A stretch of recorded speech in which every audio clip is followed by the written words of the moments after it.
Les damos las bienvenidas a todos y todas a esta ya cuarta sesión de nuestro curso. Vamos a partir como siempre en las manos del Señor y con su mirada, ¿no? Vamos a compartirles esta oración que se llama oración para pedir paz interior. En nombre del Padre, del Hijo y del Espíritu Santo. Amén. Amén. Dice así: Señor, tú me has amado primero. Tu amor hacia mí me ha llevado a sufrir una muerte de cruz. Gracias, Señor. Ayúdame a corresponderte con amor. Tranquilízame con tu amor. Aumenta mi fe.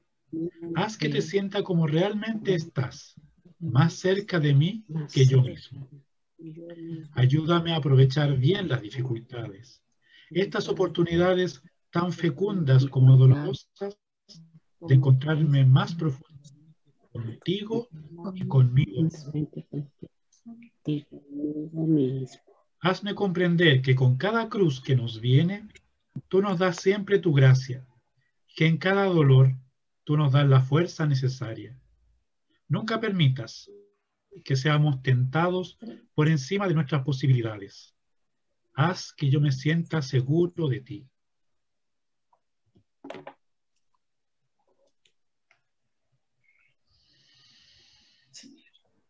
Señor, mírame a los ojos. Haz que yo te mire con los ojos de la fe. Que nos miremos cara a cara, los dos, de corazón a corazón, sin palabras, en la soledad de mis dolencias, hasta que brote y crezca en mi espíritu tu paz. Gracias, Señor. Amén. En nombre del Padre, del Hijo y del Espíritu Santo. Amén. Le doy la bienvenida a todos a nuestra cuarta sesión de Voluntarios de la Salud, nuestro curso Voluntarios de la Salud. La sesión de hoy estará a cargo de Alicia Boazar, ella es psicóloga clínica y colaboradora de Fundación Rampa. En esta sesión vamos a abordar algunos aspectos psicológicos del acompañamiento, ¿ya? Específicamente nos vamos a adentrar en la comprensión de lo que es la angustia, un trastorno bastante frecuente, más aún en personas que deben enfrentar la incertidumbre de una enfermedad. Y le vamos a dar la palabra entonces a Alicia y la vamos a hacer anfitriona. Bien, Alicia, tiene la palabra. Ya. Hola a todos. Vamos a partir entonces con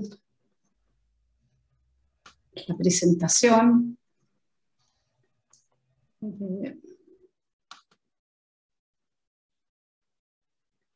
Bueno, no me está ahí. ¿Ya? Ahí está entonces. Vamos a partir el tema de la angustia. De alguna manera, en una sesión del año pasado, en el Confrontando mi muerte, tratamos lateralmente el tema de la angustia, pero la verdad es que tanto la angustia como la depresión son tremendamente, emociones que uno vive y sentimientos que embargan a las personas con quienes nosotros trabajamos en el voluntariado, como también nos pasa a nosotros en nuestra vida diaria.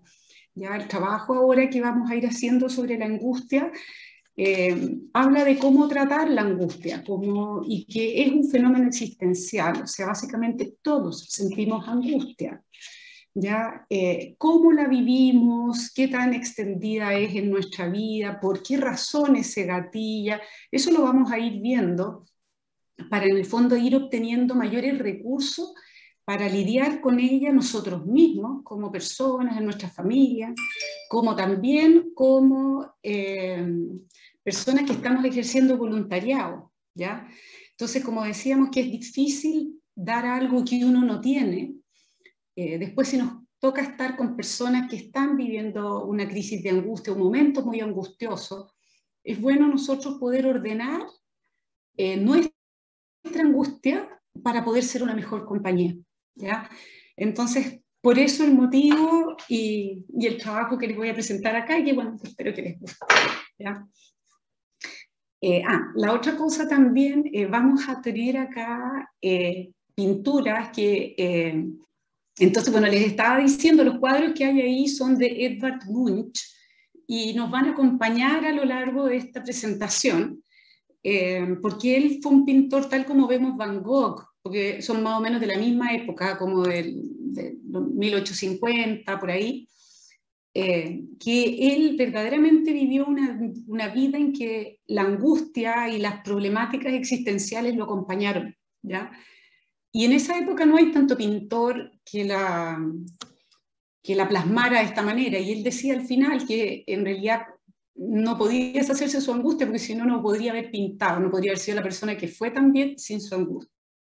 Entonces aquí está, no sé, el cuadro del Grito, que es bien conocido, él es muy noruego, y aquí otro. Y inicialmente su pintura no fue valorada, y no fue valorada porque justo fue capaz de plasmar algo que todas las personas tratamos de evitar, ¿ya? No, la angustia, no se habla mucho de la angustia, y por eso el valor ahora de profundizar en él, ¿ya? Entonces ahora les iba a pedir, que había dicho antes la Bernardita, de que ojalá tuvieran un papel y un lápiz, ¿ya? Porque les voy a hacer ciertas preguntas para que cada uno escriba un poquitito. Esto después va a servir para el trabajo en grupo, ¿ya? Entonces, les pido que nos demos un ratito. La pregunta primera que hago es, ¿cómo vivo la angustia en mi cuerpo? ¿Ya? ¿Cómo sé yo por mi cuerpo que tengo angustia? Y si se pueden dar unos momentitos para contestarla. Ella.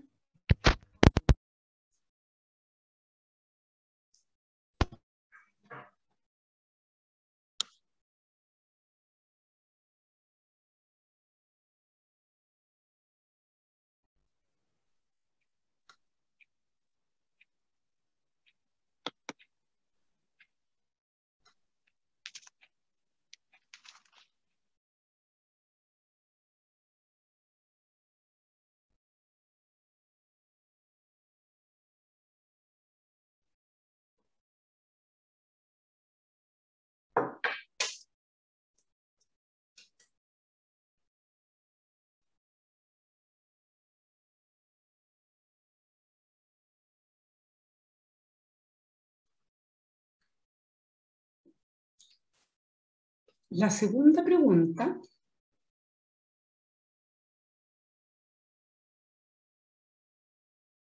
tendría que ver con qué pensamientos me rondan cuando siento angustia.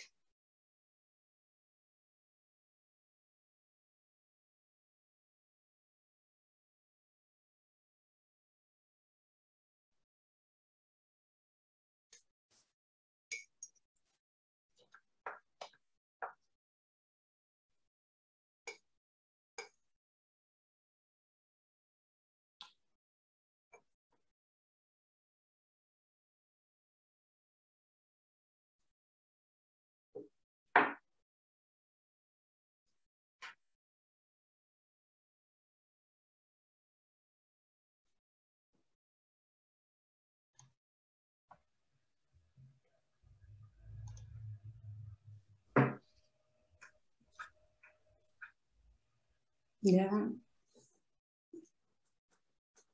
las haremos.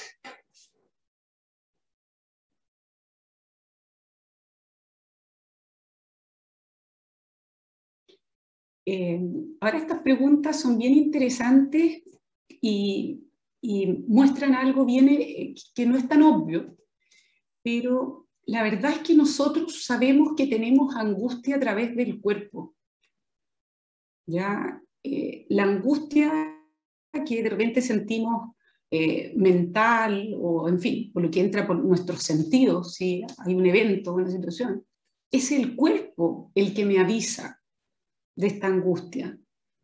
¿Ya? A veces nosotros dividimos tanto el cuerpo, la mente, así no tan cartesianos nos ponemos, pero eso muestra cómo realmente somos una integración de dimensiones y no podemos diferenciar tanto, ni podemos excluir una dimensión al hablar del ser humano. ¿Ya? Entonces, justo hablando de eso un poco, vamos a ir viendo, este pintor, Edvard Munch, tuvo unas relaciones amorosas bien conflictivas. Entonces, uno de estos, y estuve estudiando un poco él, y se supone que él estuvo muy enamorado de alguien, y bueno, la relación terminó un poco tormentosa. Entonces él la dibuja ella como un poco un vampiro. Entonces su pelo es un poco como que le está sacando la sangre que era la vitalidad, porque él dice que quedó casi muerto cuando perdió la relación. Y la angustia lo devoraba, ¿ya? Entonces, ¿cómo una mujer, un otro, podía tener ese poder de quitar la vida? ¿Ya? Bueno, entonces, viendo entre nuestras dimensiones y la angustia la tenemos como un elemento adaptativo de nuestra biología, ¿ya? Generalmente le damos una connotación negativa, pero la angustia es la que nos permite saber cuando hay un peligro, digamos. Básicamente está hecho para la conservación instintiva de nuestra vida, para la sobrevivencia, ¿ya?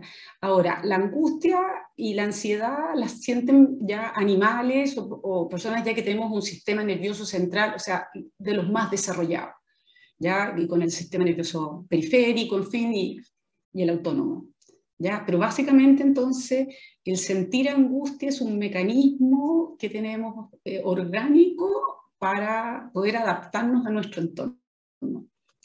Después, ¿cuál es otra dimensión, de acuerdo a las dimensiones del ser humano, en que tenemos la angustia? Es del orden social. Como hemos hablado siempre, el hombre por naturaleza es relacional, ¿ya? Entonces, tiene que ver conmigo y los otros, ¿ya? El grupo, el rebaño, por decir así, ¿no es cierto? Ahí desde el neolítico ahí que andamos dando con el grupo. Y en esto es bien relevante darnos cuenta también cuáles pueden ser fuentes que nos den angustia, y tienen que ver con nuestro entorno, ¿ya? Con nuestra epigenética también. Y ahí están los miedos colectivos, depende de dónde estamos, cuál es nuestro grupo, cuál es nuestra cultura, qué miedos tenemos, ¿ya? Qué condicionamientos sociales traemos por los cuales ciertas situaciones nos amedrentan, situaciones que quizás a otro colectivo no le da, ¿ya? Entonces tendríamos que ver qué situaciones de angustia verdaderamente tienen que ver con todos los seres humanos y otras que quizás tienen que ver más con grupos más, digamos, occidentales o, en fin, de distintas índoles. Y la otra cosa tremendamente importante de la dimensión social es la transferencia de la angustia. Y esto tiene que ver que una persona con angustia tiene la capacidad de contagiar a todo el resto. Digamos, un líder con angustia, un líder que infunde miedo, se pega, ¿ya? Entonces, tenemos que tener presentes estas dimensiones para poder confrontar de repente de una manera un poco más racional, que no nos inunde la angustia de otro, porque es un mecanismo que ocurre en lo social. Y la otra angustia también, que es de un orden espiritual, ¿ya? Y que tiene que ver con la necesidad de ser fiel a nosotros, ¿ya? Yo puedo sentir angustia porque sé que estoy en una situación que no me atañe, que no me corresponde, que no estoy siendo coherente, o que no es justa para mí o para otro. Entonces me mantiene en un estado de angustia, el cual yo requiero elaborar, ¿ya? Y vemos también que esta es un tipo de ansiedad, angustia que es sana, ¿ya? O sea, que va para el crecimiento personal. Entonces ahora vamos a ver un poco los tipos de angustia. ¿Cómo se dice la definición de angustia? Entonces, como un estado generalizado de excitación vivenciado ante una amenaza o peligro. La angustia fundamentalmente nos hace sentir muy vulnerables, ¿ya? La vulnerabilidad es el fundamento un poco que tiene que ver el tema de la angustia. Entre angustia y ansiedad, la ansiedad en general es más energética, ¿ya? La angustia en general ya tiene muy comprometido el sistema nervioso autónomo y en general viene con una estrechez, con mucha palpitación y en fin, puede llevar al ataque pánico. Entonces, la ansiedad es más moderada y uno está más vitalizado, energético y descentrado, digámoslo, y la angustia como que carcome un poquitito más hacia adentro. Y tiene que ver un poco con estados, con grados, ¿ya? Entonces, también para ir conociendo más nuestros estados de angustia, para vivirlos con mayor comprensión, podemos ver que la angustia se presenta de dos modos. Una es la angustia fundamental y la otra es la angustia de expectativa.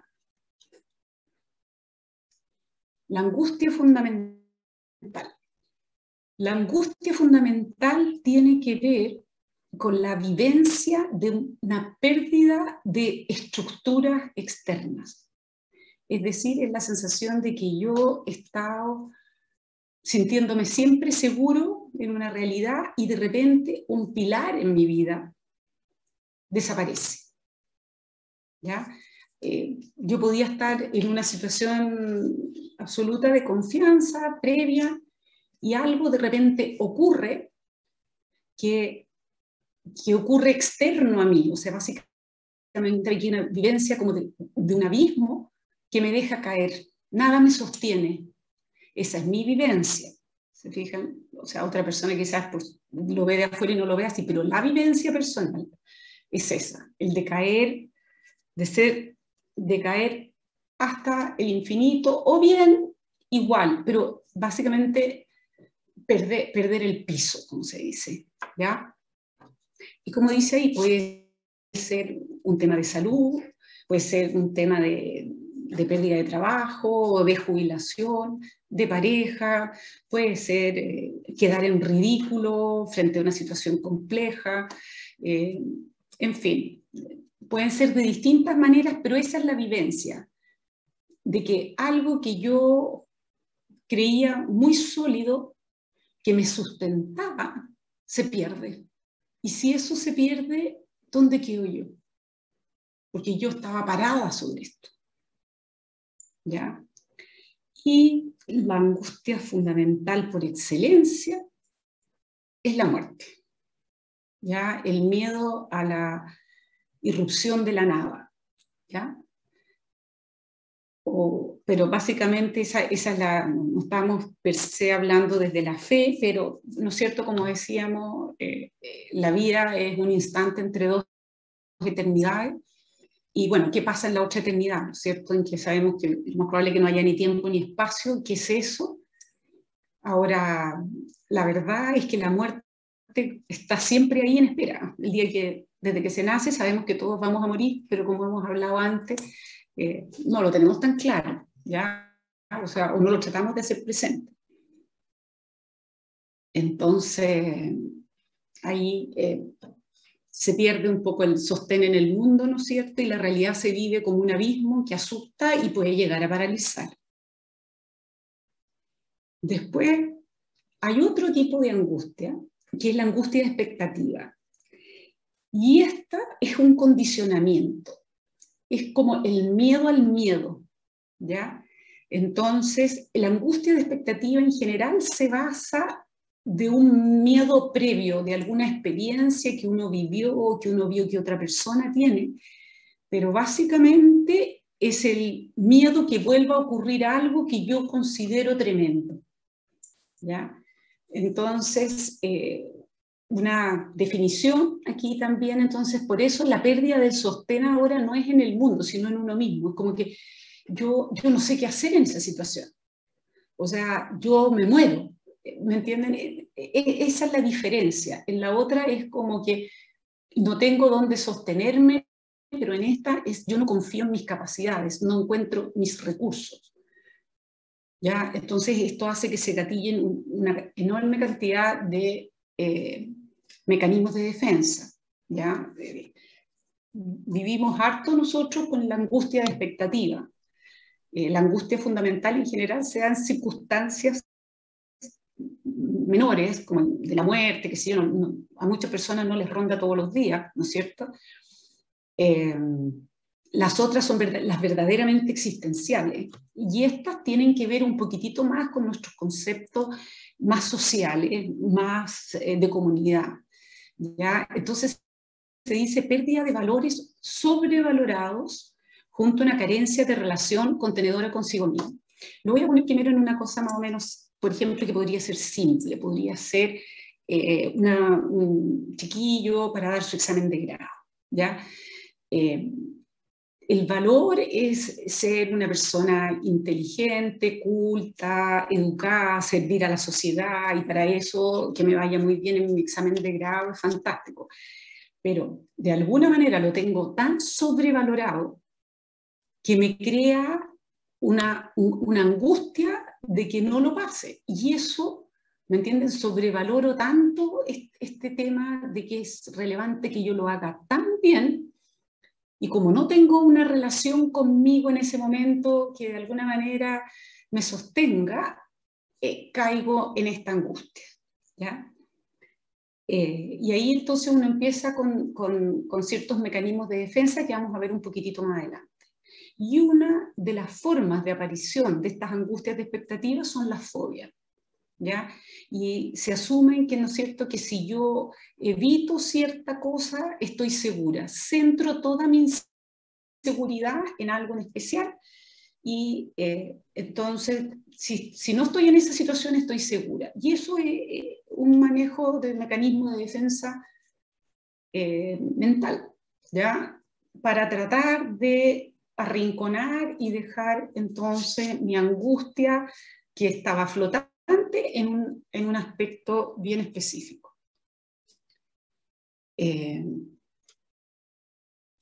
Ahora, un tema bien importante: la angustia siempre se refiere a futuro. Es como que se ve una vulnerabilidad que va a llegar inminente. Entonces, se está siempre con ese temor, ¿ya? Ahora, habría que ver un poco qué nos pasa, y por eso vamos a ir trabajando sobre la angustia. ¿Cuáles son los peligros si no elaboramos la angustia? ¿Ya? Si nos fijamos en nuestra propia vida, porque como les digo, no estamos hablando estamos hablando de la angustia en general que vivimos las personas en nuestra vida silvestre, ¿ya? Pero en estados de angustia uno ha escuchado, y quizás uno puede haber dicho palabras como: todo podría no valer nada. Si llega a pasar eso, o sea, no valdría nada. O mi vida no tiene sentido si pasa tal cosa. Y básicamente estas son vivir con el miedo a la necesidad, al miedo a que si algo que yo tengo después no está, yo no puedo ser, ¿ya? Entonces, el mantener esto habitualmente deteriora la calidad de vida, ¿ya? Porque nos hace sentir siempre carentes. Y eso nos da un intercambio con nosotros y con el mundo más frágil y más doloroso. Ahora, el peligro de la angustia no elaborada es que nos volvemos reactivos, es el mecanismo de defensa que surge frente a estas amenazas. ¿Y qué es lo que en general nos pasa? Y podríamos ver qué nos pasa a nosotros. Y por eso un poco era que también preguntaba qué tipo de pensamientos, qué les pasaba a ustedes, para que después elaboren en el trabajo en grupo.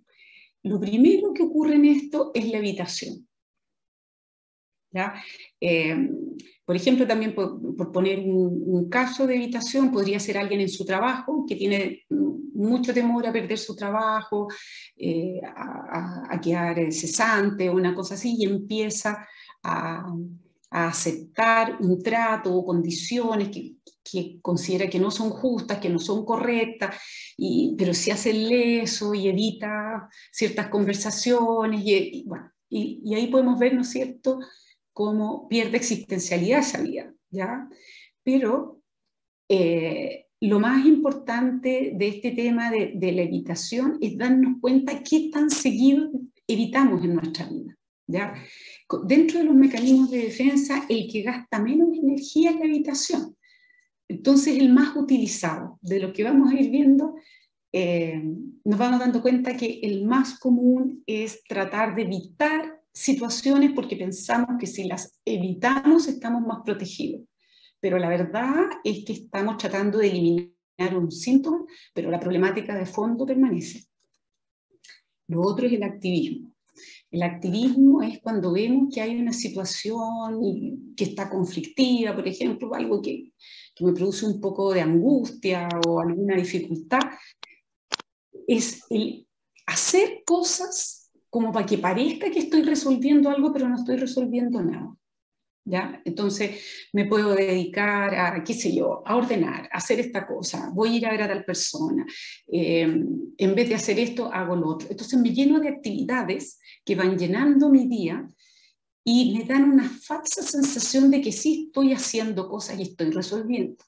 Pero la verdad es que este activismo no está resolviendo el problema, sino que simplemente está matando, que suba mi ansiedad dándome este placebo, digamos, de sensación de logro. Después, el que ya es más complicado, porque acuérdense que aquí en esta angustia, también fundamental, de repente podemos llegar al sentimiento de poder no ser, o sea, también hasta podría ser alguien que siento que me está quitando lo más preciado mío. Bueno, uno ve en los celos, cómo de repente se matan, los femicidios, de repente hay una vivencia de odio tremendo, un odio tremendo y que puede llegar a situaciones duras, ¿ya? Pero sí, si siento yo que soy yo o el otro, una situación así de fuerte, se siente odio, ¿ya? Y el próximo, que al final es simplemente no puedo soportarlo, ¿ya? Y entonces ahí mi sistema nervioso autónomo me deja en parálisis. Es más, los animales tienen ese también, porque muchas veces frente a animales muy grandes les viene así, ¡pum!, que han botado y el otro animal cree que está muerto y sigue de largo. O sea, para que vean cómo todo esto también es parte de una ingeniería organísmica que también tiene sus funciones adaptativas, ¿ya? Y como les digo, es más lo más habitual es la habitación, y después viene el activismo, y hay odio y parálisis, es bastante menos, ¿ya? Ahora, si nos vamos dando cuenta que siempre le tenemos tanto miedo a la angustia también nos está mostrando que algo relevante de nuestra vida está impedido, ¿ya? Y por eso estoy teniendo estas dificultades, que no me permiten estar en un contacto confiado con la vida, ¿ya? Y lo que es bien complicado, que podríamos llamar después la angustia latente o la angustia crónica, se convierte en la base para el desarrollo de las adicciones, ¿ya? O sea, si yo siempre estoy con esta sensación de que la vida no es buena, de que siento que no puedo ser, de que siempre tengo que estar luchando todo este peso por la vida, este desgaste para poder vivir, muchas veces entonces las adicciones nos ayudan para no sentir tan fuerte ese dolor. ¿Ya? Ahora esto un poquitito lo pongo que tiene que ver con las neurociencias, ¿ya? Que tiene que ver con este tema del condicionamiento al miedo, que es la angustia de expectativa. Y esto, lo relevante que les quiero mostrar acá es que en general, cuando nuestra reactividad es muy rápida y cuando estamos acostumbrados, o sea, tenemos como unos circuitos hechos muy rigidizados de esta manera. Ah, perdón, lo que no les dije, que esos mecanismos reactivos que dije antes, todos los tenemos y son adaptativos si es que están operando eventualmente, porque ahí sí que son unos mecanismos defensivos que nos ayudan a salir de la situación. Si yo estoy en una complejidad y me viene activismo, pero con eso me calmo, me sereno, me ordeno y después puedo abordar la situación que me causa angustia, es extremadamente adaptativo. Cuando se rigidizan es que ellos se vuelven verdaderamente problemáticos, ¿ya? Entonces la reactividad eventual es lo propio del organismo. Pero si nos damos cuenta que somos muy evitativos o muy confrontacionales o nos irritamos demasiado con otras personas, ¿ya? Ahí sí que ya hay un problema un poquitito más severo, ¿ya? Entonces, acá, por ejemplo, está mostrando qué es lo que nos pasa como organismo. Ya la neurociencia nos habla de esto. Ya hay Joseph Ledoux que partió con todos estos estudios. Y es que nosotros vemos el estímulo, llega al tálamo, pero de repente es nuestro cerebro primitivo, ¿ya? Y entonces ahí llega al tiro a la amígdala y responde. Pero el cerebro reptiliano no tenía las características que tenemos ahora los seres humanos, de la corteza cerebral, ¿ya? La prefrontal. Entonces, ¿qué es lo que pasa? Muchas veces estamos respondiendo como respondíamos en las primeras fases de la evolución, cuando no teníamos esta capacidad de pensar, ¿ya? Entonces, lo que sí queda claro que los seres humanos tenemos la posibilidad, o sea, el estímulo llega al tálamo, pero tal como llega al tálamo, también se va a la neocorteza, ya al precórtex, a la parte aquí frontal. Pero si gatilla la respuesta muy rápida, que es lo que sale acá, ¡fum! Al tiro actúo, no pensé nada. Esta es la reactividad máxima que muchas veces uno habla ahora, ¿por qué todos los lolos? Yo creo que muchos de nosotros también, como andamos con el estrés medio vivo, de repente pasa cualquier cosa y ¡boom! ¿Ya? En cambio, sí tenemos la oportunidad de ir por el otro camino, que es el que nos permite distanciarnos de la emoción. Son 12 milisegundos de diferencia, pero miren todo el camino que hace. Se fijan por el cerebro la información. Y eso me permite la oportunidad de poder contestar con un poquitito más de libertad. La libertad quizás para no reaccionar, la libertad quizás para no actuar y esperar. Pero si yo contesto tan rápido antes de que me llegue la información, básicamente voy a tener una reactividad como animal, que era del cerebro primitivo, ¿ya? Entonces, esto es bien importante porque ya al final todas las cosas que se saben de la filosofía, de la psicología y ahora la neurociencia está todo, digamos, interactuando y están todos de acuerdo, ¿ya? Entonces ahora lo que yo querría, vamos a partir ahora con el taller grupal, porque después vamos a ir viendo un poco ideas que yo les voy a ir dando como administrar la angustia. Pero ahora entonces sería el trabajo grupal, ¿ya? Y entonces 20 minutos, la cosa entonces es que cada uno se presente y responder a esta pregunta. ¿Cuál es mi mayor dificultad cuando estoy acompañando a alguien que está cursando una crisis de angustia? ¿Ya? Cuando yo estoy en alguien que puede ser en voluntariado o sea alguien de familiar, ¿qué me pasa a mí cuando yo veo a la otra persona con esta crisis de angustia? Y ahí ojalá también con la respuesta que dieron al principio, lo vayan conversando ustedes, a ver qué les pasa a cada uno para que después lo pongamos en común y después a ver si les sirve un poco ciertos modos que les quiero yo entregar.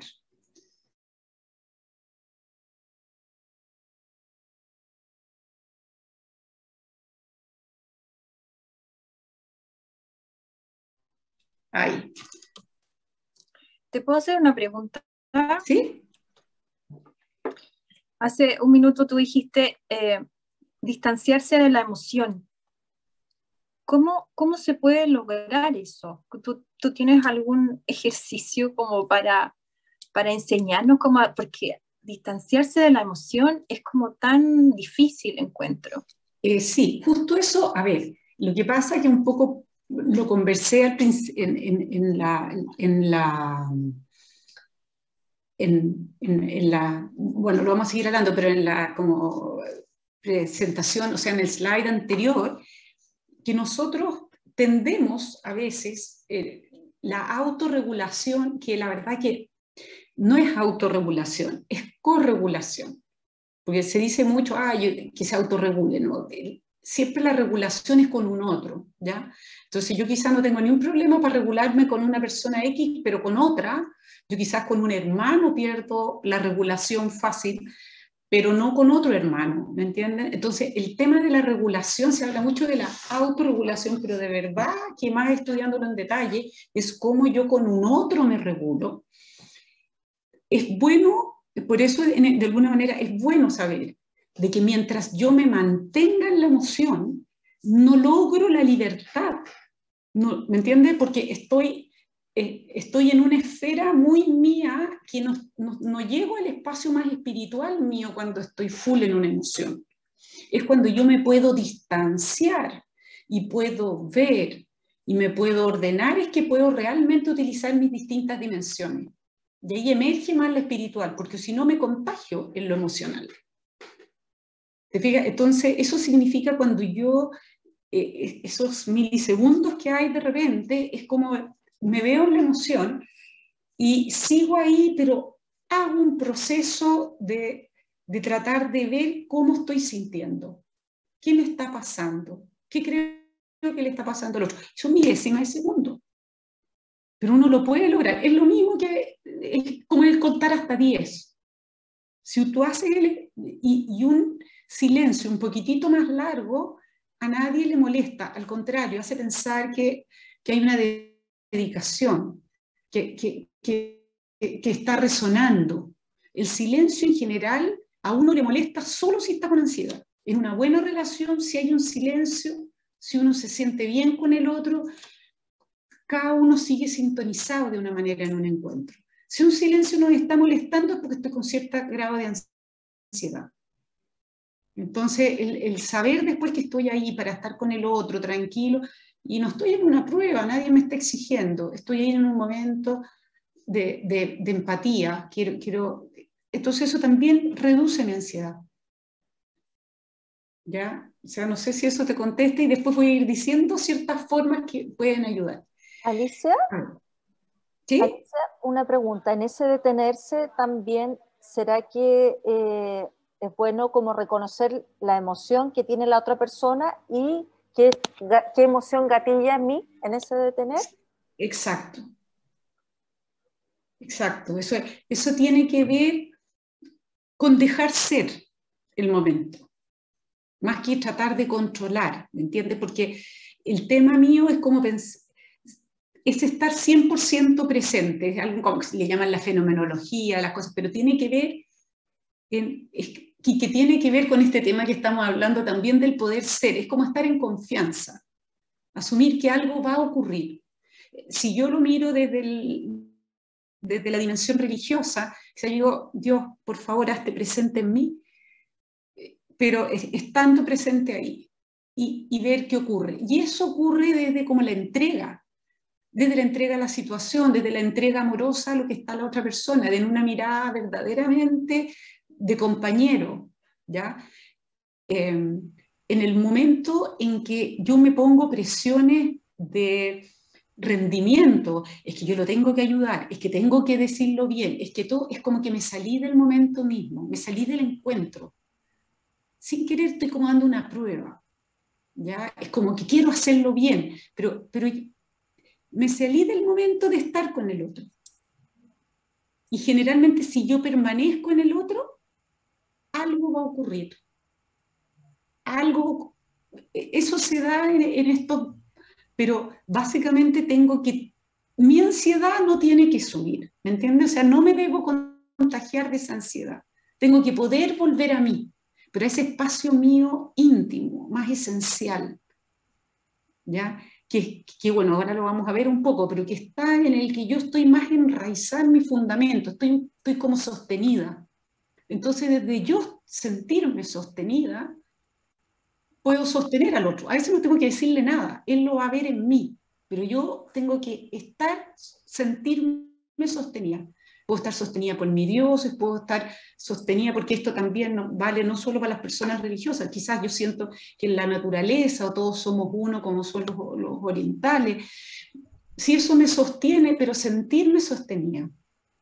Ya, ahora vamos a tratar un poquitito eso más. Alicia, ¿sí? Disculpa, es que levanté la mano porque si puedo aportar algo brevemente desde mi aprendizaje, porque la pregunta de Marcela me hace recordar mi propio camino, que me di cuenta acompañando personas que yo no tenía mucho vocabulario para identificar lo que yo estaba sintiendo.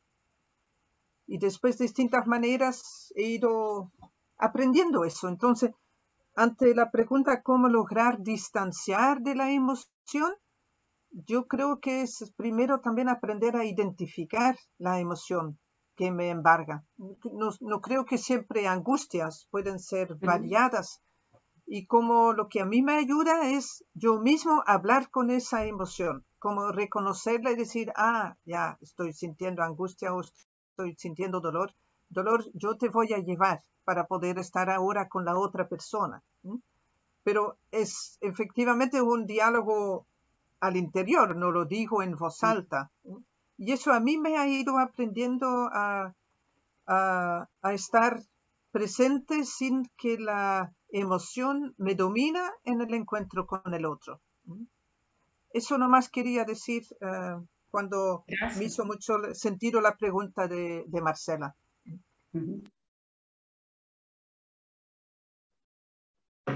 Perfecto. A ver, desde dónde quiero retomar acá es que también, no sé si se acuerdan que lo vimos en otro taller que tenía que ver con manejar nuestros duelos previos antes de acompañar a otro en un duelo. Esta es como una metodología para ver un poco qué nos puede ayudar a nosotros a orientarnos a una vida plena. Podemos estar en una situación de angustia, ¿no es cierto? Pero el verdadero objetivo en esta vida es lograr una vida plena que para ser plena hay dolores, hay pérdidas, hay muerte, sufrimiento, pero igual puede ser plena, ¿ya? Entonces, ¿qué es que la hace plena? ¿Ya? Desde acuerdo acá para ver un poco desde dónde lo trabajaríamos. La primera motivación es justo esta, la que tiene que ver con la angustia, y que es como la básica, porque si no está casi imposibilitado seguir hacia más arriba, y es el sentir que yo puedo, ¿ya? Yo puedo vivir aquí, hoy, con lo que ocurre, ¿ya? Es la necesidad mía de poder percibir la realidad y decir, yo puedo, yo tengo los recursos para poder estar aquí en el mundo, con lo que está ocurriendo, con esta situación que está pasando. Ahora, como decían también, estamos en pandemia, o sea, este momento para hablar de la angustia yo creo que es el más complicado, pero por lo menos es el más vivenciado. Así que yo creo que lo bueno es que estamos en esto. Entonces, ¿qué es lo que pasa? Esta primera motivación, y está muy arraigada a lo que es la confianza básica, tiene que ver si yo siento que puedo, tengo la confianza. ¿Me entiendes? Si yo siento que puedo hacer las cosas, hay una confianza en el vivir, puedo ser, ¿me entiendes? No lo pienso, no tengo que andar con miedos, porque se puede. Ahora, ¿qué pasa si yo siento, como les digo, que pueden pasar todas estas cosas, que pierdo un trabajo, que la enfermedad, que me viene COVID? Bueno, siento inseguridad. ¿Y qué me pasa? Que a la base de la inseguridad todo es difícil. ¿Me entiendes? Entonces como que me falla la base de la pirámide, porque esta motivación es fundamental para lograr todo lo otro, ¿ya? Entonces en esta motivación viene la angustia de no poder ser, la angustia de perder la vida en la muerte, que es lo peor, pero lo otro es que simplemente con esto que acaba de pasar, este hecho, o lo que yo veo hacia futuro, siento que no hay lugar para mí, ¿ya? Este es verdaderamente el elemento que tiene que ver con las dos angustias que vimos. y por sobre todo a veces es la fundamental cuando se trata de la muerte, y la de expectativa o el condicionamiento al miedo, que tiene que ver más bien en las situaciones traumáticas, ¿ya?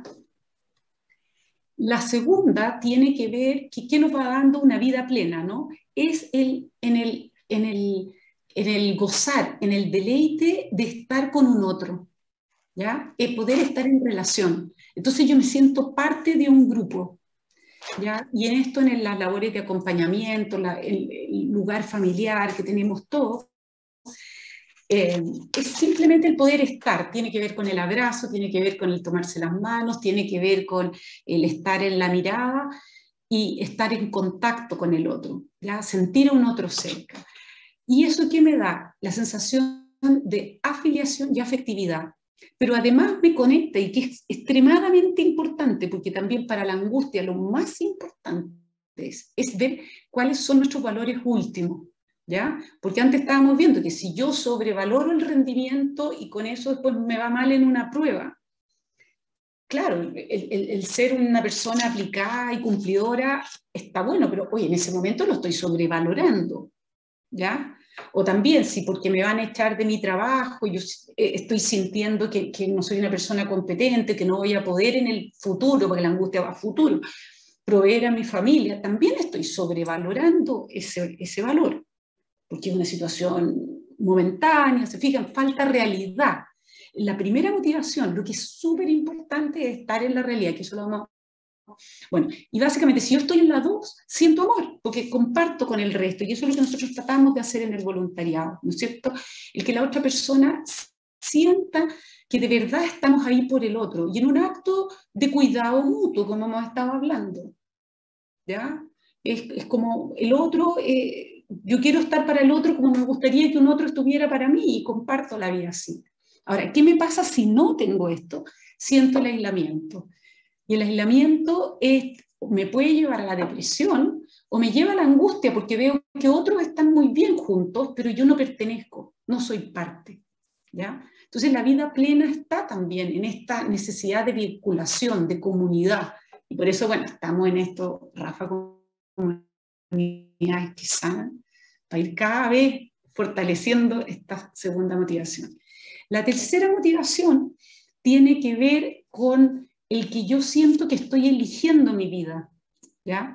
Entonces, también en la angustia tiene un referente, ¿ya? Que básicamente la angustia también puede surgir porque yo no estoy siendo coherente conmigo. Por ejemplo, puedo estar viviendo para necesidades o en fin, no, para otros. Estoy sintiendo de que en realidad yo tomaría ciertas decisiones, pero no las tomo, entonces evito, porque pucha no vaya a ser que entonces aquí la relación se enrede o pase esto, entonces me resto, ¿me entiendes? Entonces evito confrontar situaciones complejas, ¿y qué me pasa? Pierdo libertad, no elijo. Entonces, ¿qué siento yo? ¿Me entiende? Que en vez de ser una persona auténtica, que por último digo, ya, yo asumo la responsabilidad de mis decisiones, pero era lo que yo quería hacer y yo era lo que creía que era correcto. Pero si yo al final no hago eso, ni siquiera, y estoy viviendo de necesidades, podríamos decirlo, colectivas de otra, o estoy tratando de agradar a otras personas para pertenecer a algún lugar, siento mucha soledad. Pero esta vez como una soledad de mí mismo. Es como que no hay presencia mía, es como que la vida me está pasando por el lado. Porque al final no estoy diciendo nada que yo considere relevante, y de lo cual, si me muero, que es la primera motivación fundamental, sentí que viví una vida que valía la pena. No, porque al final no estoy viviendo lo que yo quiero vivir. ¿Me entiendes? Es como que soy arroz en la vida mía. No, nada contra el arroz, pero se supone que era un pollito, alguna cosa. Y el cuarto es encontrar mi lugar con un proyecto de futuro, trascendencia. Es ver quién soy yo con mis recursos, de la primera motivación. En la segunda, qué es lo que verdaderamente son mis valores, una prioridad de valores y algo que quiero hacer grupalmente. Después, en el tercero, me conozco a mí mismo. Estoy eligiendo lo que quiero hacer y lo que quiero vivir y con las personas que lo quiero hacer. Entonces de ahí yo me puedo embarcar en un proyecto de futuro, ¿ya? Y lo hago en libertad, y lo hago donde creo que soy necesaria y donde creo que están mis recursos, ¿ya? Entonces, ¿qué me pasa ahí? Ahí logro sentido de vida. Pero si no encuentro, si yo verdaderamente no me conozco mucho a mí mismo y siento que no elijo, sino que siempre estoy haciendo lo que dice el resto, o no comparto con otros amorosamente, ¿se fijan? Bueno, al final llego a esto que se llama vacío existencial, que le pasa a muchos lolos y que lleva al suicidio, o, como decíamos, esta angustia, este miedo que estamos hablando, de la angustia de expectativa, porque al final nada es para mí, entonces no hay lugar. Entonces, por eso es bien, estas motivaciones tienen que estar más o menos llenitas para yo ir logrando una vida suficientemente plena. Si alguno de estos pilares se me baja, la vida se me pone más difícil, ¿ya? Entonces, bueno, no sé si ustedes han escuchado a Irving Yalom, que es un psicólogo existencial, yo creo que es psiquiatra también, que está en la Universidad de Stanford, que es el que escribió, ¿cómo se llama? El día que Nietzsche lloró, ¿cómo era? Tiene varios libros, no sé si lo ubican, pero él decía, las 4 relevancias últimas de la vida son la muerte, el aislamiento, la libertad y la insignificancia. Es de otro de donde yo estoy ahí con Viktor Frankl y todo, pero se unen, ¿me entiendes? Porque la muerte tiene que ver con la primera motivación fundamental. La 2 es, bueno, no sé, llego sola, me voy sola, pero ¿qué hice en el camino? Tercero, vivo mi libertad. Y la 4 es, bueno, ¿qué queda en el mundo? ¿Qué trascendencia hay de lo que yo, por lo que yo vine, por lo que fui? ¿Cómo he contestado al llamado de mi vida? ¿Qué me hizo estar acá? Y hacia dónde he ido, ¿ya? Y me he ido construyendo a mí misma, me he ido conquistando para hacer un proyecto de vida que me interesa. Ya, entonces, esta es la llamada existencial. Y ahora vemos qué nos pasa con la angustia, ¿ya? Que, como decíamos antes, es la vivencia de no poder, que era la que veíamos la primera motivación fundamental. Y nos pasan las 2 cosas que veíamos antes, esto es como para ir recapitulando. La pérdida de sostén en el mundo, que eso es cuando tengo como un abismo exterior, es como que me sacaron el piso, ¿me entienden? ¡Pum! Yo tenía esta seguridad y ya no la tengo. Y no puedo ser sin esa seguridad. Eso siento yo en ese momento de angustia, que hay que ver que lo más probable es que no esté tan puesta en la realidad, pero en ese momento así lo percibo yo, que puede ser, por ejemplo, una infidelidad, que puede ser pérdida de trabajo, que, en fin, ¿no es cierto? Hay infinitas cosas que, o uno mismo puede haber hecho algo que sea grave y de repente dice, ¿cómo pude hacer algo así? ¿Ya? Y la pérdida de sostén en mí tiene que ver con esta angustia de expectativa, ¿ya? Que en el fondo yo no tengo confianza en mí para poder superar situaciones potenciales futuras, ¿ya? Entonces, esos 2 son, en general, quienes me dan la vivencia de no poder. Entonces, ahí yo puedo ir descubriendo qué condiciones han sido vulneradas por las cuales me pasa esto, ¿ya? Y pasa esto, ¿por qué? Porque, como yo les decía a uno, ¡pum!, me falta el sostén, esa seguridad sobre la cual yo edifico mi vida. Y que el sostén, en realidad, en el nivel último, lo lleva a lo que se llama como el fundamento de mi vida, que yo considero que es el fundamento de mi vida. En general todo el mundo trata de darle la vuelta rápida a esta pregunta porque es complicada. Las personas que tienen, esto es en la base espiritual, pero básicamente muchas personas en la religión, en sus religiones donde consideran esta pertenencia y consideran que desde ahí se vive, ¿ya? Y tenemos que asumir que todos nosotros somos religiosos, quizás no todos, la verdad, pero algunos aquí sí nos consideramos religiosos, católicos, pero nuestro fundamento de vida, aunque es nuestro mismo Dios, lo vivimos distinto y tenemos relaciones distintas con él y podemos percibir el fundamento muy distinto unos de otros. Es más, yo creo que nunca hay uno igual, Como dicen, cada uno lleva un camino virgen a Dios. O sea, el fundamento de vida igual para cada persona, aunque tengamos la misma religión o distinta, difieren.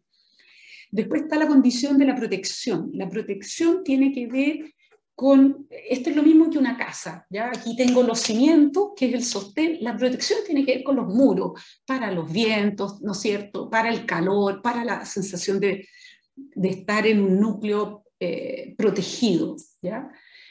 Y eso tiene que ver en general también los demás. O sea, ¿qué apoyo siento yo que tengo de otros? ¿Ya? La protección tiene que ver también con este cuidado que tenemos unos con otros, ¿ya? Y lo otro es el espacio. En general, también algo que estuvimos viendo, que cómo vivimos la angustia. La angustia en general se vive como estrechez. De partida, Angst en alemán significa estrechez. Entonces, la angustia está muy ligada a los pulmones. Es como que se cierra, no entra aire. Es más, la crisis de pánico, no hay aire, ¿ya? Está totalmente... Entonces, ¿qué es lo que necesitamos? Cuando estamos angustiados, necesitamos espacio. Necesitamos respirar, necesitamos... ¿Me entiendes? Y además como espacio psíquico para poder ver las circunstancias, para poder ver qué nos pasa. No estar así apretado, apretado, apretado. Para poder lograr este distanciamiento, como les decía, yo también necesito espacio, necesito aire y necesito como lugar. ¿Ya? Entonces, y aquí, ¿qué es lo que pasa un poco? ¿Cuál es el camino que tenemos nosotros que ir trabajando como de actividad personal? Primero, sostenernos, ¿ya? Porque también si una crisis grave que nos lleva al pánico, nos cuesta sostenernos en pie. O le cuesta a la otra persona que está al frente nuestro. Eso no es lo habitual de la angustia, pero ocurre, ¿ya? Y lo otro, lo que es el verdadero camino con la angustia, es de pasar del soportar al aceptar, ¿ya? Porque el soportar es, me tengo que hacer cargo de algo que no me gusta, ¿ya? Pero muchas veces el soportar es como llevar una mochila en la espalda, es como que yo sé que esta cuestión pesa, pero le echo el quite, porque como soy evitativo, ¿se acuerdan aquí por la pérdida de sostén? Entonces trato cada vez de salvar la situación, pero no arreglo el problema. Entonces, ¿qué es lo que me pasa? Llevo como en la mochila de atrás unas rocas que siento que tengo que soportar para ir haciendo mi vida que vaya día a día, pero estoy viviendo algo que no me gusta, es como piedra en el zapato, no hace mi vida buena. Y lo que tengo que pensar es que la angustia, en vez de tratarme mal, me está tratando bien, la angustia me está poniendo en evidencia que yo estoy en una circunstancia que no está siendo plena mi vida. No hay que pensar que la angustia siempre es mala, la angustia tiene una señal de alerta, ¿ya? Que me está diciendo, esto parece que no va por acá, allí hay algo que no está bien, hay algo que hay que ordenar. Y de ahí pasamos al aceptar. Y el aceptar no es decir, qué rico que me pasa, es simplemente poder dejar ser lo que es, porque quizás tengo angustia porque de una enfermedad voy a quedar con dificultades motoras, por ejemplo. Entonces decir, no, yo lo acepto, gracias, Señor. No, quizás no es el momento para decir eso. Pero sí decir, lo acepto en términos que lo dejo ser. Es la realidad, tampoco la puedo cambiar, si es así.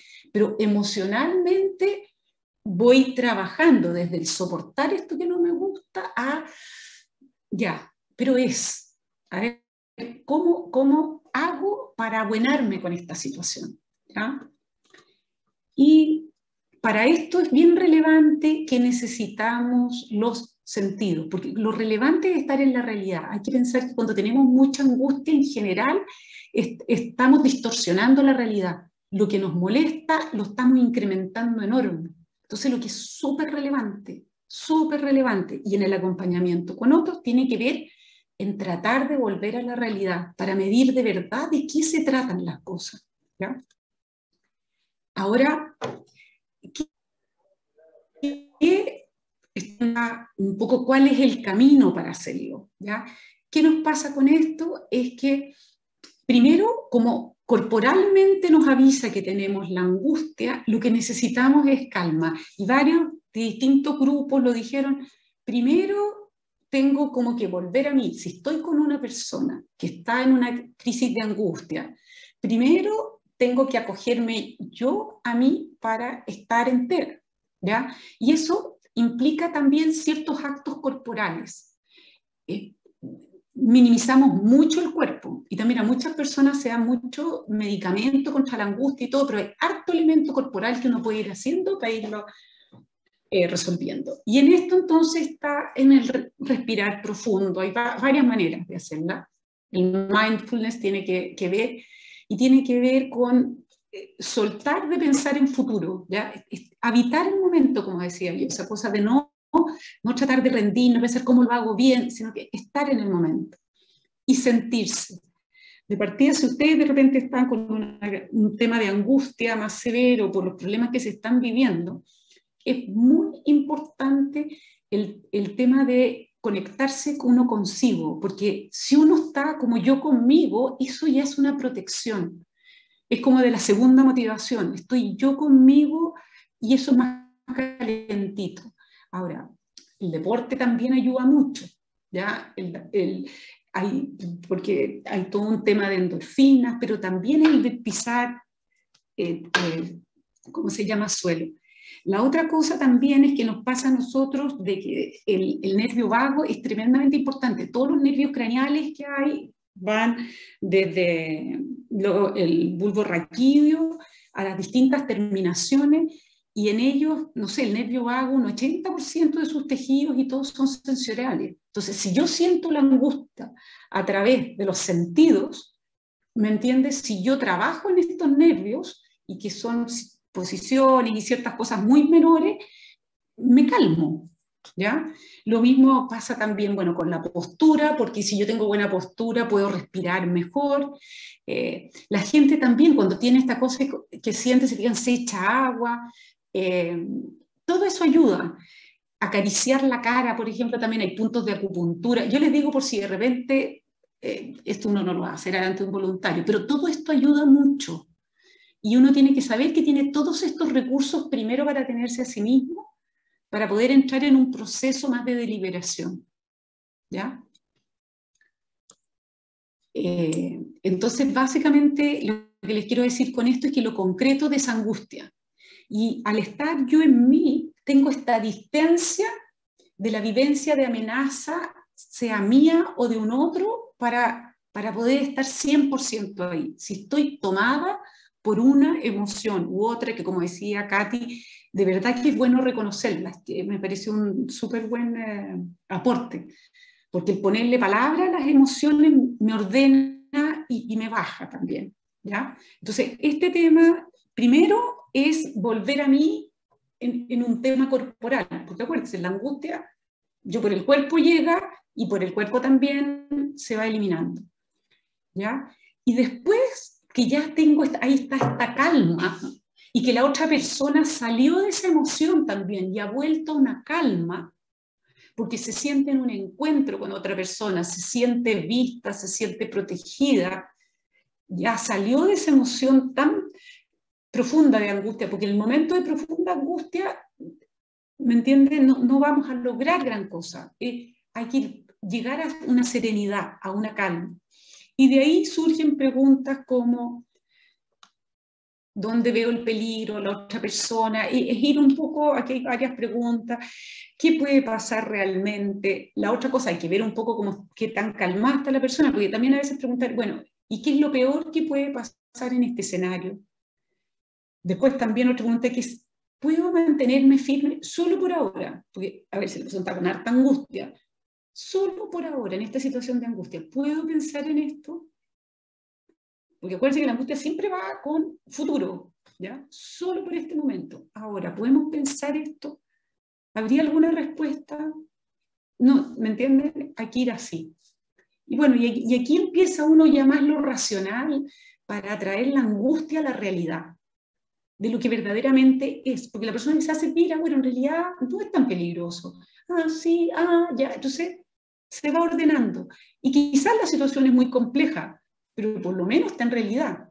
Y no podemos hacer más que eso. La realidad es lo que es. Y no podemos ponerle pañitos fríos. Porque si no estaríamos consolando, ¿me entiendes? Estaríamos tergiversando. Y eso no ayuda. ¿ya? Y después ver, bueno, ¿cómo podría ser de abordar este problema? ¿Ha vivido usted algo antes así? ¿Le resuena? Pero cuando ya salió de la angustia, ¿me entiende? O sea, salió de la vivencia corporal de angustia, es cuando ya podemos elaborar, ¿ya? Y lo que quiero con mayor fundamento de todo esto, porque nos queda súper poquitito, pero ya casi no queda nada, es que en vez de tenerle miedo a la angustia de verdad que tiene un valor de señal, nos señala que algo tenemos que vivir de una manera distinta. Algo no está haciendo como debe, algo hay que ordenar, organizar, algo quizás estoy sobrevalorando. Entonces, si yo me hago cargo de las angustias, de verdad las atravieso, me fortalezco. Y lo que decía antes, mi vida se hace más plena, ¿ya? Esto también lo había mostrado en otra presentación, que es, ¿no es cierto?, en general lo que le llamaban el giro existencial, que tiende, cuando está la angustia o la depresión fuerte, la persona dice, pucha, ¿por qué me tiene que pasar a mí esto? ¿Por qué siempre a mí? ¿Ya? En este juego, entonces, entre yo y la vida, o yo a Dios, en este diálogo. Y en esa situación yo estoy en la victimización, ¿no es cierto? Y por lo tanto en la pasividad, porque me quedo esperando de que alguien me conteste, y por supuesto que nadie me va a contestar. ¿Ya? ¿Quién me va a contestar? Si nadie sabe, es un misterio, por qué las cosas pasan. ¿Ya? Entonces, esa es la pregunta errada. La respuesta que a mí me toca dar es para escuchar el llamado de la vida con la que las cosas me suceden. No es que sean buenas o malas, ocurren. ¿Por qué mensaje me trae esta angustia que puede hacer mi vida más libre y más plena? ¿Qué de verdad tengo para crecer yo o esta otra persona? ¿En qué le puede ayudar esta angustia para comprender mejor su situación y comprender mejor su lugar en el mundo? ¿Qué es lo que quiere? ¿Qué es lo que ha hecho? ¿Qué le hace más? ¿Me entiende? ¿Qué sé yo? Si una persona está enferma, bueno, pero quizás esto le está dando el momento para ver que si le queda poco tiempo, ¿cuál es el mayor valor que le puede dar a esto? ¿Qué tiene pendiente? En fin, ustedes son expertas ya, pero ese es un tema que en la angustia y lo que quería transmitir, si ustedes se abuenan con la angustia, no les va a dar tanto estrés tener angustia. El darse cuenta que la angustia da el camino para crecer, verdaderamente hace una diferencia en la vida, ¿ya? Y entonces el giro existencial que hablábamos, y este giro existencial no es para las grandes ocasiones, es para todos los días. ¿Ya? En vez de ir a la patada del combo con las cosas, es simplemente ver en cada situación que me pasa. ¿Y qué de bueno puede suceder de esto? ¿Qué puedo hacer que haga que la vida valga más por esto que me pasó? Que claro, una situación que yo no elegí. Ojalá pienso ahora que no me hubiera pasado. Tantas veces que después decimos en nuestra vida, fíjate que eso que se veía tan adverso y mira lo bueno que ha sido. Ya, y ahora me voy rapidito que estoy medio pasada. El tema es validar nuestras emociones y entender que la vida va a ser más plena y más valiosa en la medida en que le demos la misma atención tanto a las emociones placenteras como a las que nos disgustan, las dolorosas, las más depresivas, las angustiosas, porque con esas vamos a conquistar nuestra libertad de verdad. O sea, o si no, no, ¿ya? Y aquí esto lo quería poner también en términos de que no nos vamos dando cuenta, pero David Riesman es un sociólogo gringo, pero como que no nos damos cuenta a veces que nuestras angustias tan existenciales no son, sino que estamos sobrevalorando elementos que tienen que ver con nuestros condicionamientos sociales. Entonces, nuestras prioridades quizás de repente se nos desarman un poco.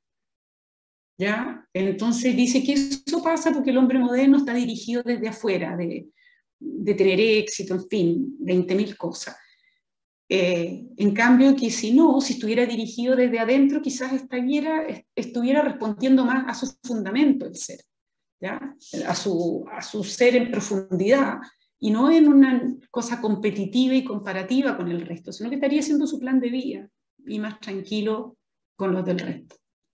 Entonces, por eso dice, ver qué valores uno está sobrevalorando y vivir esa desprotección mundana nos ayuda a reordenar la prioridad de nuestros valores.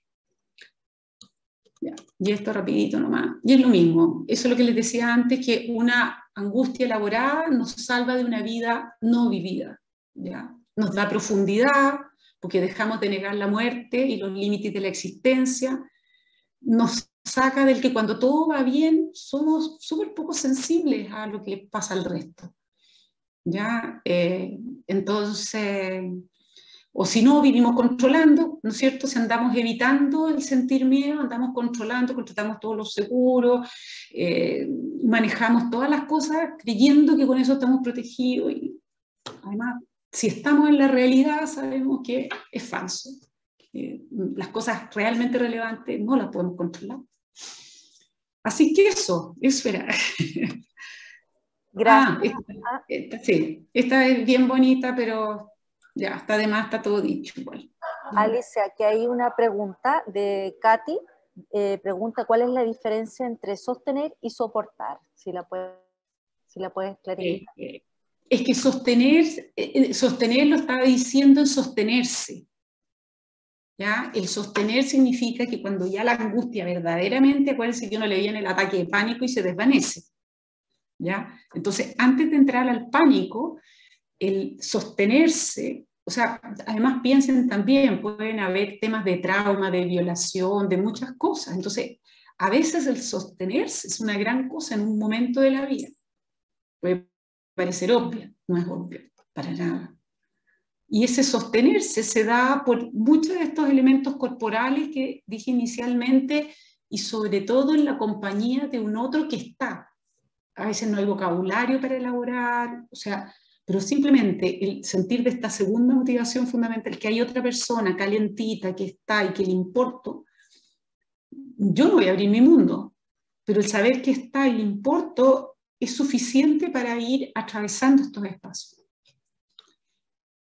Yo déjenme ver el chat, no sé si hay estas preguntas aquí. Ya, no hay que...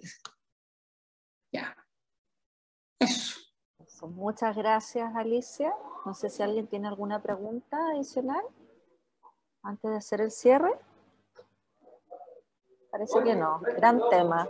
Bueno, hoy un gusto esta presentación. Me encanta este tema. Tampoco, no es tan fácil hacerlo de verdad, pero yo lo encuentro muy relevante. Así que qué rico. De todas maneras, Alicia, muchas gracias. Nos queda por trabajar esa presencia no ansiosa y poder ponerle nombre a nuestras emociones y las emociones que tiene la persona que acompañamos para poder tomar cierta distancia, ¿no?